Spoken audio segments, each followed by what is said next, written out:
Bonjour chers frères et sœurs, je sais que vous êtes beaucoup choqués lorsque vous voyez un tel titre. Certains sont en train de se dire que voilà une preuve de fils du diable. Voilà une preuve de fils de la perdition. Comment quelqu'un peut dire que mettre sa confiance en Jésus ne garantit pas la vie éternelle, ou bien la confiance en Jésus n'est pas une garantie de la vie éternelle. Voilà. Donc, c'est ce que nous allons essayer de décortiquer. Mais je vous préviens que mon test de base, c'est Jean chapitre 3, du verset 14 au verset 16. Parce que je sais qu'en voyant ce titre, c'est ce que beaucoup d'hommes vont utiliser pour tenter de contredire ce que j'ai à dire. Mais comme je vous l'ai toujours dit, avant de contredire, il faudrait aller au moins jusqu'au bout, ou bien il faudrait d'abord écouter l'essentiel. N'écoutez pas seulement les trois premières phrases, et puis pour commencer à attaquer. Ce n'est pas une bonne procédure. Voilà. Et quand vous venez, vous voulez réagir sur ma chaîne, il y a deux types de réactions. La première réaction, soit vous ne comprenez pas, donc vous posez des questions pour comprendre. La deuxième question, vous comprenez ce que je dis, mais vous n'êtes pas d'accord. Donc vous contre-attaquez. Voilà, avec des versets bibliques.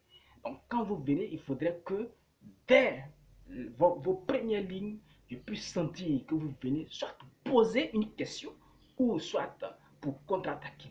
Voilà, ça c'est encore plus honnête au lieu de venir et vouloir faire les deux choses à la fois. Et avec ce titre, je sais que certainement il y a beaucoup de personnes qui vont tenter de contre-attaquer. Mais ces personnes-là auront raison de contre-attaquer si elles n'écoutent pas ce que j'ai à dire maintenant. Apocalypse chapitre 10, à partir du verset 7, nous parle de mystère qui serait révélé après, lorsque le septième ange allait faire entendre sa voix. Lorsque le septième ange allait venir euh, sonner de la trompette. C'est ce que nous dit Apocalypse chapitre 10, verset 7. Parce que avant ça, avant ce verset-là, Jean a entendu un des tonnerres grondir. Il a entendu la voix des tonnerres. Et quand il a voulu écrire ce que ce tonnerre avait dit, et l'ange qui était là devant lui lui a dit de ne pas écrire. Et que au jour de la voix du septième ange, lorsque le septième ange allait rentrer en scène, tous les mystères de Dieu seraient révélés. Voilà, donc il y a aussi une catégorie de croyants qui ont pris ce verset-là et qui ont dit que c'est le septième ange qui allait venir pour révéler ces mystères. Et que le septième ange qui est venu, il a révélé ces mystères. Quand je parle de septième ange, il s'agit des messagers, le septième messager de l'âge des églises. Il faut dire que moi qui suis en face de vous, je crois au messager des âges de l'église. Voilà. Je crois au messager des âges de l'église, mais notre vie n'est pas toujours euh, conduite par un messager. En ce moment où je vous parle, le dernier messager est déjà parti et il n'y a plus de messager. L'âge des messagers des âges de l'église s'est passé. Et ce septième ange, quand il est venu, il n'a pas révélé le mystère, il n'a pas révélé tous les mystères de Dieu.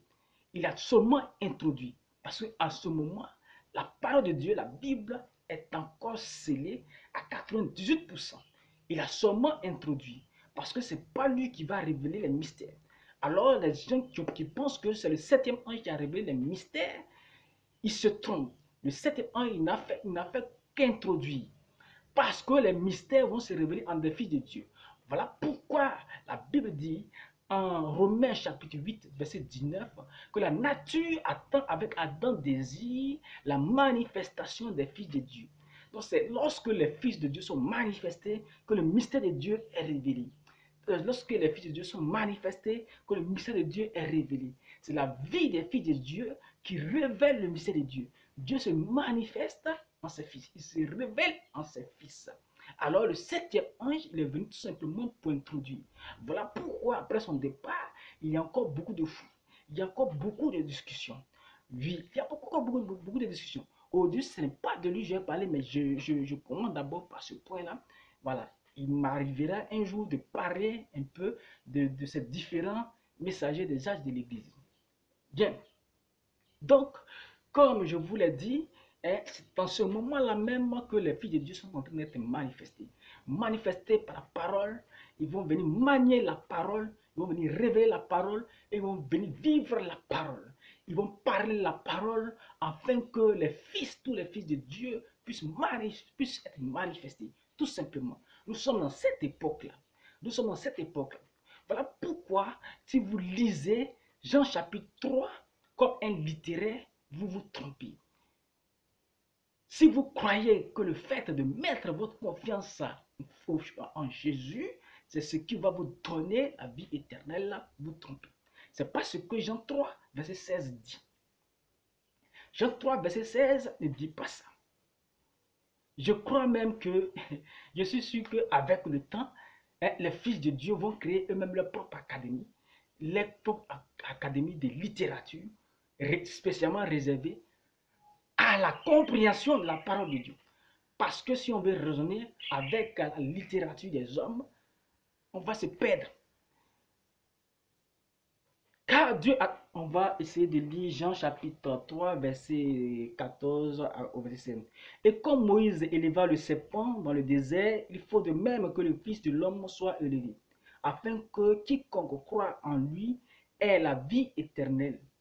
Car Dieu a tant aimé le monde qu'il a donné son Fils unique, afin que quiconque croit en lui ne périsse point, mais qu'il ait la vie éternelle. Donc ici, il est demandé de croire au Fils de Dieu, au Fils de Dieu pour avoir la vie éternelle. Et littéralement, on pourra confondre croire au Fils de Dieu à mettre sa confiance au Fils de Dieu. Mettre sa confiance en Dieu, au Fils de Dieu, c'est ce que les gens ont l'habitude de faire. Pour avoir la vie éternelle, les gens pensent qu'il suffit de mettre leur confiance en Jésus. Or, il est question de croire en Jésus. Je vais vous faire voir la différence.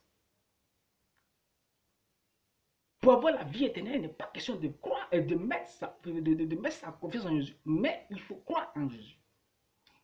À quoi on assiste? On voit des chrétiens qui ne font que mettre seulement leur confiance en Jésus. Mettre votre confiance en Jésus, c'est une bonne chose. Parce que en mettant votre confiance en Jésus, il vous protège sur la terre.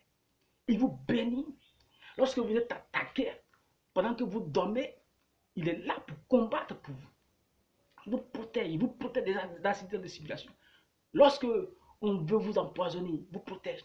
Mais c'est pour ce qui est de la vie éternelle, mettre sa confiance en Jésus, ce n'est pas ce qui va vous donner la vie éternelle. Mais c'est croire en Jésus qui va vous donner la vie éternelle. Alors, croire en Jésus, croire au Fils de Dieu, c'est quoi? Croire au Fils de Dieu, c'est quoi? Le Fils de Dieu, c'est quoi d'abord?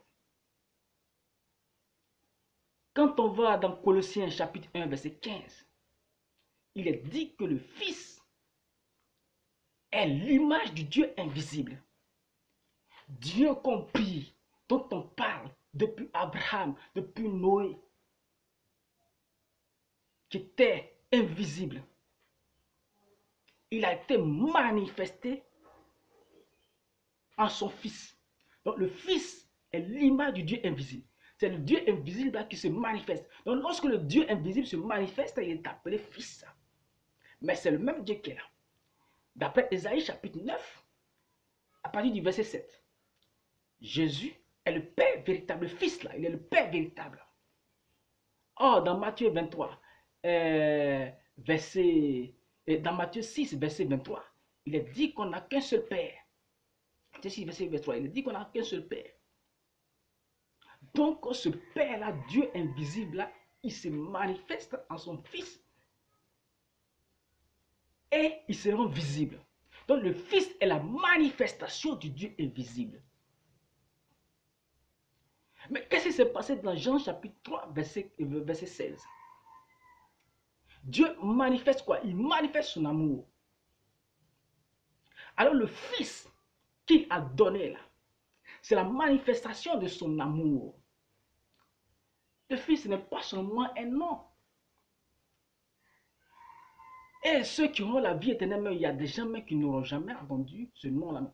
Il y a des gens même sur la terre qui n'auront jamais accepté ce nom. Jésus. Il y a des gens qui n'auront jamais, qui ne se seront jamais agenouillés pour prier en prononçant le nom de Jésus. Mais ils auront quand même la vie éternelle.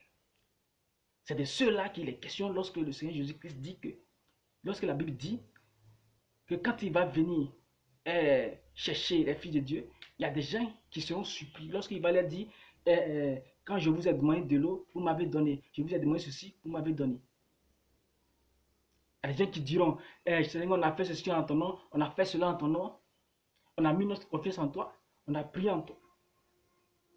Mais est-ce que vous avez cru en lui? Croire en Jésus, c'est croire. C'est quoi au juste? Donc il y a des gens qui ne l'ont pas connu, mais qui ont cru en lui. C'est eux-là qui viennent chercher. Voyez-vous ces gens qui sont étonnés, ceux à qui dit, je vous ai demandé de l'eau à boire, vous m'avez donné, je vous ai demandé ceci, vous m'avez donné. Et ils vont lui poser la question, mais Seigneur, quand est-ce que tu nous as demandé tout ça et puis on t'a donné? Il dit, chaque fois que vous le faites à l'un de ceux-là, c'est à moi que vous le faites. Donc, qu'est-ce que Jésus a regardé là? Il a regardé un acte. Cet acte que ces personnes ont posé, c'était quel acte? C'était un acte d'amour. Alors, Dieu qui est manifesté là, Dieu, qu'est-ce qu'il manifeste? Quand il descend en tant que fils, il a donné son fils unique afin que quiconque croit en lui ne périsse pas, mais qu'il ait la vie éternelle. Qu'est-ce qu'il a donné? En 1 Jean chapitre 4, verset 7, il dit que Dieu est amour. Et Dieu est amour, mais c'est vrai que puisqu'il est invisible, il n'est pas visible. Comment est-ce qu'on saura qu'il est amour? Alors cet amour-là, il va le manifester en se faisant appeler fils. Donc il a tant aimé le monde qu'il a donné son fils. Il y a d'abord le sentiment d'amour qui veut manifester. Donc il prend un corps et on le connaît maintenant comme un Dieu tangible. De façon tangible, on voit maintenant Dieu manifester. Mais ce Dieu qui est amour, là, quand il se révèle, quand il se manifeste pour venir aux yeux des hommes, il est toujours amour. Donc ce fils en qui on doit croire, c'est l'amour. Ce n'est pas un nom tout simplement. Comme je l'ai dit, il y a des gens qui n'auront jamais prié Jésus, mais qui auront la vie éternelle. Il y a des musulmans jusqu'à présent qui n'acceptent pas le nom de Jésus, mais ils auront la vie éternelle. Il y a des gens qui n'ont jamais mis les pieds à l'église, mais ils auront la vie éternelle. Il y aura même des fétichistes qui auront la vie éternelle. Des bouddhistes qui auront la vie éternelle. Parce qu'avoir la vie éternelle, ce n'est pas une question de mettre sa confiance en Jésus, mais ce n'est pas une question de dire je fais confiance en Jésus. Mais il est question de croire en Jésus. Ici, la croyance, elle est active. On ne croise pas les bras tout simplement pour dire qu'on croit. N'importe qui peut le faire. Voilà pourquoi je vais faire une parenthèse pour parler à ceux qui croient à la prédestination. Les gens pensent qu'il suffit seulement de croire que la prédestination existe pour être prédestiné. Et non!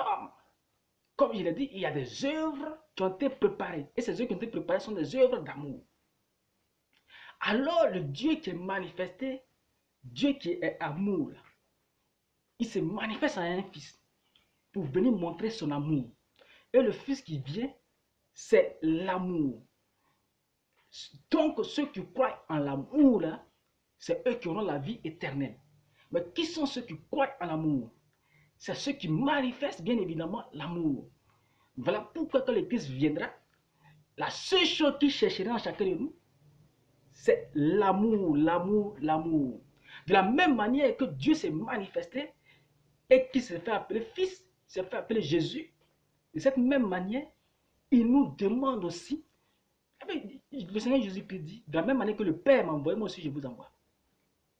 Donc le Père l'a envoyé en tant que lui, son amour-là qu'il veut manifester, qu'il a voulu manifester. Donc, de cette même manière, lui, le Seigneur Jésus-Christ, qui est le Dieu visible, qui est l'amour de Dieu manifesté, il nous envoie aussi pour que nous puissions aussi manifester cet amour. C'est ce acte-là, ceux qui arrivent à manifester l'amour du prochain, c'est eux-là qui croient en Jésus. C'est ça, croire en Jésus. Croire en Jésus, ce n'est pas de croiser les bras pour confesser, pour dire je crois en Jésus, je crois en Jésus, ou bien je vais à l'église, je vais à l'église. Cette croyance, elle est active, elle est accompagnée d'actes. Et ces actes-là, ce sont des actes d'amour.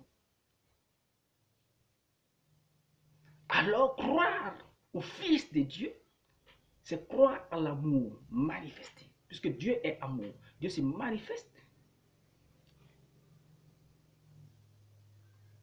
Mais toute la Bible, c'est ce que toute la Bible, toute la parole de Dieu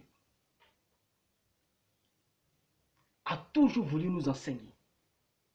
Mais quand Jésus de Nazareth était sur la terre et qu'il parlait, des gens n'arrivaient pas à percevoir cela véritablement. Ils ne savaient même pas que tous les 10 commandements-là, la base des 10 commandements, c'était l'amour.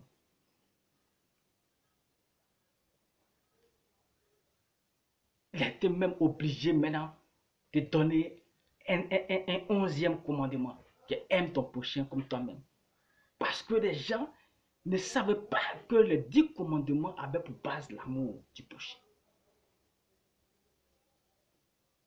C'est lorsque tu vas aimer ton prochain comme toi-même, c'est ça qui est croire au Fils de Dieu. Le Fils de Dieu, c'est l'amour manifesté de Dieu. Dieu est amour. Dieu est amour, tout simplement. Voyez-vous, ceux qui auront la vie éternelle, ça ne sera pas des gens qui auront nécessairement connu le nom de Jésus. Alors, des gens ont connu le nom de Jésus, ils prononcent le nom de Jésus, mais ils n'ont pas connu Jésus. Parce que Jésus, c'est l'amour. Et quand tu as connu Jésus qui est l'amour, tu sais manifester l'amour. Voilà pourquoi quand il va venir, la seule chose qu'il va regarder, c'est ça, l'amour. Souvenez-vous de Luc chapitre 4, Luc chapitre 7, verset 44. De cette femme qui avait une mauvaise vie, cette prostituée. Quand elle est venue trouver Jésus avec ses amis en train de manger, elle est venue, elle a essuyé ses pieds, elle a lavé ses pieds de ses larmes. Elle a embrassé ses pieds. Les gens qui étaient là étaient étonnés. Mais Jésus dit que quand il est entré dans cette maison, personne ne lui a donné de l'eau pour qu'il puisse laver ses pieds. Mais cette femme, quand elle est venue, elle a prouvé un acte d'amour, malgré sa vie qui était sale. Ceux qui auront la vie éternelle, ce ne seront pas nécessairement ceux qui ne cherchent pas beaucoup de femmes, ceux qui ne boivent pas. Pour dire que non, moi comme ma vie est rangée, ma vie éternelle est assurée. Comme moi je ne bois pas, ma vie éternelle est assurée. C'est pas ça du tout. Cette femme, une prostituée, Jésus l'a aimée à cause de l'acte d'amour qu'elle a manifesté. Elle n'a pas dit tout simplement que je crois en lui, ou bien je vais le suivre.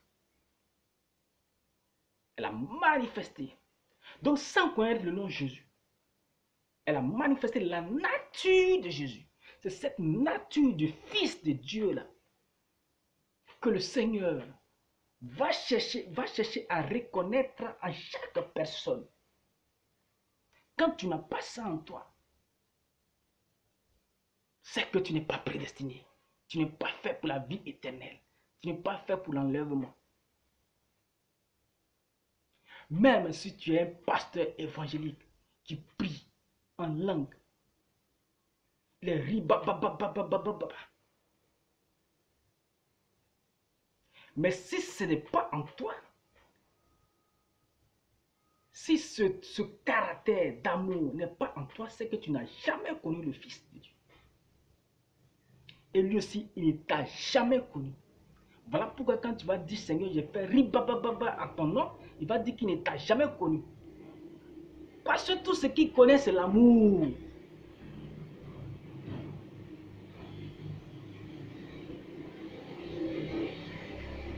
C'est pour cela, un musulman même actuellement qui n'accepte pas le nom de Jésus, s'il manifeste le nom et il manifeste l'amour, ce musulman-là, Jésus le connaît. Parce que Jésus reconnaît quelque chose en lui. Si un bouddhiste qui n'a jamais cru en Jésus et qui n'a jamais mis sa confiance en Jésus, quand il va commencer, quand il manifeste l'amour, quand Jésus va venir, c'est l'amour qui manifeste là qui va regarder. Les fils de Dieu manifestés, qu'est-ce qu'ils vont manifester? C'est l'amour du prochain. Et rien d'autre. Alors, ce qui garantit la vie éternelle, ce n'est pas la confiance qu'on met en Jésus. N'importe qui peut dire j'ai confiance en Jésus. Et il est bien aussi d'avoir confiance en Jésus parce que c'est valable pour la terre. Mais pour le ciel, pour la vie éternelle, ce caractère d'amour, tu dois manifester Dieu. Dieu doit être manifesté en toi. Dieu qui est amour, là, il doit être manifesté en toi. Tu n'as jamais aimé quelqu'un, tu n'as jamais manifesté l'acte d'amour, tu n'es pas dedans. Et l'amour, c'est quoi? L'amour n'est pas hypocrite.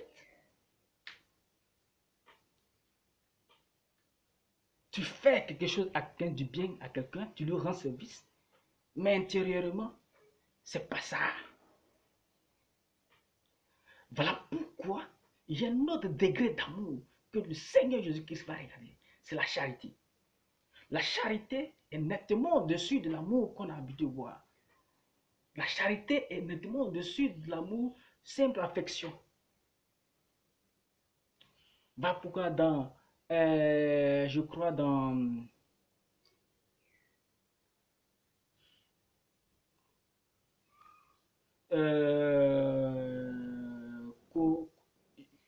comme c'est au Corinthiens, voilà. Dans Corinthiens chapitre 13 à partir du verset 4. Corinthiens chapitre 13 à partir du verset 4. Il est parlé de la charité. Certaines versions utilisent le mot amour, mais il est parlé de la charité. La charité qui est l'amour de Dieu, l'amour divin, qui est différent de simple affection fraternelle. Alors, le caractère que Dieu va chercher en chacun de nous, c'est la charité que nous devons manifester.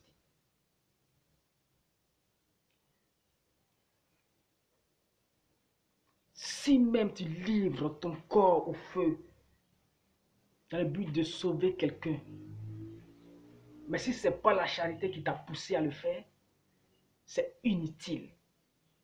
On pourrait appeler ça amour.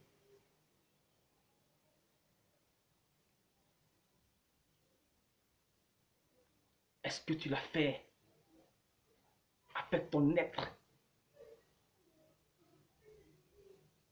Est-ce qu'en le faisant, ce n'était pas pour le spectacle? Le véritable amour qui n'est pas hypocrite, qui n'est pas envieux, qui n'est point malhonnête, c'est l'amour de Dieu, la charité. Quand tu poses un acte de charité, tu ne regrettes rien.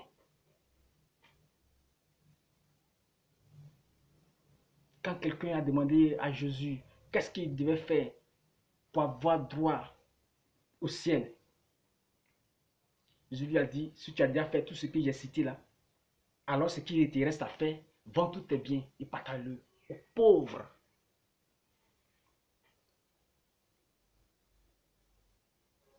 C'est la manifestation de l'amour qui va te donner droit au ciel. Rien d'autre. Ce ne sont pas les démonstrations passées par là. Ce n'est pas une question de je parle en langue. Ce n'est pas une question de je récite 10 Je vous salue Marie par jour. Ce n'est pas une question de je paye ma dîme, tu payes ta dîme et que ton voisin alors que ton voisin n'a pas mangé. Ce n'est pas l'amour, ce n'est pas la charité. Mais Dieu que tu ne vois pas là, tu vas lui démontrer ton amour alors qu'il est présent à quelqu'un que tu vois. C'est ça la charité. Souvent, quand quelqu'un est animé par cet esprit de charité là, très souvent, moi-même, j'avais fait ses offrandes à l'église. Essaie de voir si le voisin a mangé d'abord. Tu laisses le voisin dans la faim et tu te vas donner 250 000 au prêtre ou bien au pasteur. Tu es un hypocrite, ce qu'on appelle en Côte d'Ivoire un papato.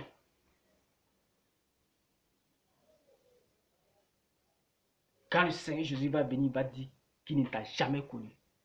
Tu vas dire non, j'ai fait offrande dans ton nom, j'ai fait offrande dans ton nom. Il ne t'a jamais connu. Il n'est pas question de mettre sa foi, sa confiance en Jésus pour espérer avoir la vie éternelle. Il est question de croire. Et croire, c'est actif. Avec des actions, avec des œuvres. Ces œuvres sont des œuvres d'amour. Tout simplement.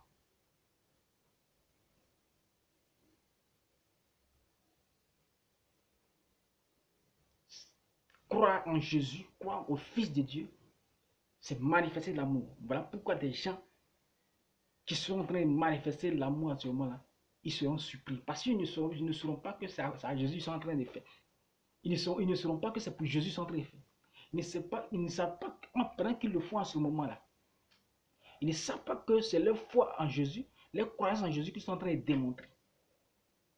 Voilà pourquoi ils seront surpris. Mais Seigneur, quand est-ce qu'on t'a demandé pour pardonner? Moi, je connais des gens qui ne vont même pas à l'église, mais qui croient en Jésus. Et quand je dis croire en Jésus, qui manifestent l'amour. Des gens qui n'ont jamais entendu le nom Jésus, mais qui croient en Jésus.